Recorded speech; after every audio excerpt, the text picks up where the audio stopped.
Brought to you by... There has always been something mildly terrifying about the idea of traveling abroad. You find yourself in an unfamiliar place, surrounded by unfamiliar people. Any turn could wind you up lost and without any sense of direction. And any one of those people could have designs to cause you harm.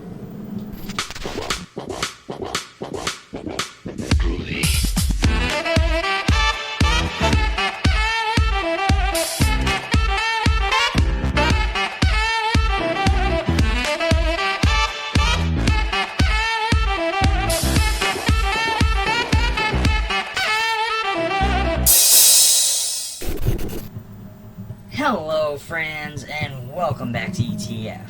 Young English nurses Jane and Kathy are on a cycling holiday in the French countryside. They happen upon a mysterious man, Paul, who seems interested in them. Kathy is intrigued by the man, but suspicious Jane wants to continue on their journey. The two split apart after arguing the point, but when Jane returns to the village where they're staying, her friend is nowhere to be found. Frantic, she begins a desperate search for Kathy, but will she find her in time?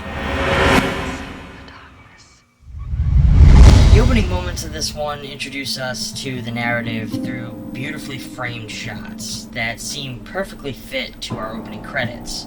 These credits drew me into the desolate plains of the landscape and the quiet, daunting atmosphere. So much so that I almost missed that the production supervisor on this one was Johnny Goodman. Definitely not the same one. The opening music sets you up into an almost feel-good romp type of mood, which was interesting because that is not the vibe you get from the rest of the film. I think the idea was to present a friendly romp that would be shattered by tragedy. However, aside from this, the score for the film is great. Possibly a bit overly bombastic for a film of this caliber, but very well executed. As we meet our protagonists, I very quickly started to develop a hostile vibe from this film. Two girls traveling across Europe, somewhat looking for a good time. Eli Roth has said in his show History of Horror that this is one of his favorite Grindhouse films, so maybe that isn't much of a coincidence. We follow our gals along this beautiful country ride, settling them into the isolation of the scenic countryside, where anything possibly could happen to them. They wind up in this small town of Landrin, followed by this mysterious stranger. They set up a dynamic between the protagonists pretty early. One girl is trying to keep them on schedule. She is punctual and proper. The other is a little more free-spirited, just looking to relax and have a good time. This causes some strife and makes them get into a fight and split off from one another. It takes a fair bit of time before the film gains any traction and a direction starts to develop. For a little while, I wasn't sure exactly what we were in for. There is a slow building sense of dread that develops along the early stages of this film. It takes a while for us to get into the thick of things, so we linger in this sense of not knowing what or when the horrific nature of these events is going to occur. There was a clever ploy used by creating a language barrier between our protagonists and those around them, placing them within a foreign land with very little skills in the means of communication. Because of this language barrier, I felt we started to gain a more ominous feeling about those within the town that the girls are stuck in. They build up this stranger to be the ominous threat, yet it begins to feel like he's actually genuinely trying to help our protagonists and is investigating the disappearance of her friend. We find out that the stranger is a detective, so we think, oh, he's a good guy. Then we see that he's not. They play this back and forth right up until the big reveal during the climax. That actually was quite unexpected and pretty suspenseful. The twist reveals that she had the wrong cop. The older officer was really the one she should have feared, and she attacked the only person actually trying to help her. I have to give that the version of this film that I watched was a beautiful scan of the film. Visually, it's devoid of imperfections, dusts, or scratches of any kind.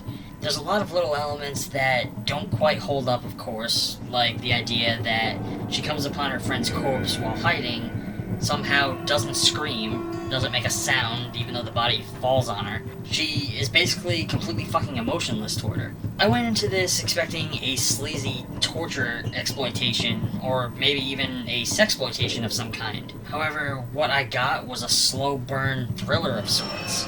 But was it just me, or does this film begin to feel as though it is taking place on the longest day in the history of days? I found myself wondering why the hell daylight wasn't fading in any way, though I do suppose that they are going for a film taking place in real time.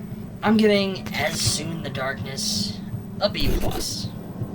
As a lover of slow burn, character-driven films, this one was very alluring to me. I definitely wouldn't recommend this to those who prefer fast-paced action or violence. This one is as slow as they come. But if you're into that sort of thing, it's an enveloping experience. As you all know by now, I love movies. Some would probably say to an unhealthy degree.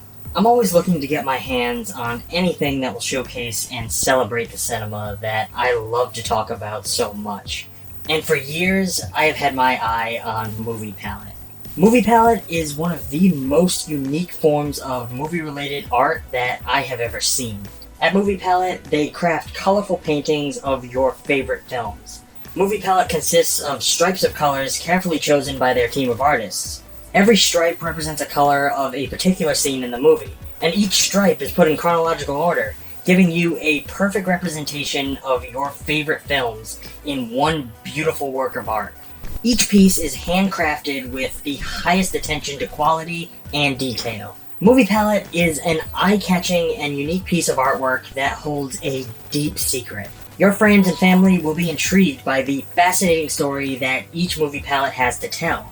The designers at MoviePalette use patented technology to determine the most prominent colors from each movie scene. These colors are then strategically laid out side by side in chronological order. The width of each stripe represents the length of the scene. The effect is a stunning and accurate representation of the colors and vibrancy found in your favorite movies. As its secret is revealed, MoviePalette is sure to become a conversation piece, as you try and guess which color represents which scene. I personally added my favorite MoviePalette to the set of ETF, and I could not be more pleased with my purchase. The best part about these for me is that it's a piece of art that showcases the visual look of a film through the captivating color palette that makes it capture our imaginations. Not often do we see the color of a film so beautifully celebrated, which is why ETF has partnered with MoviePalette to bring you this exclusive offer. Just head on over to moviepalette.com, choose the movie palette of your favorite film, and use the promo code EMBRACE15 at checkout to get 15% off your purchase. That's EMBRACE15 to get 15% off your purchase from MoviePalette.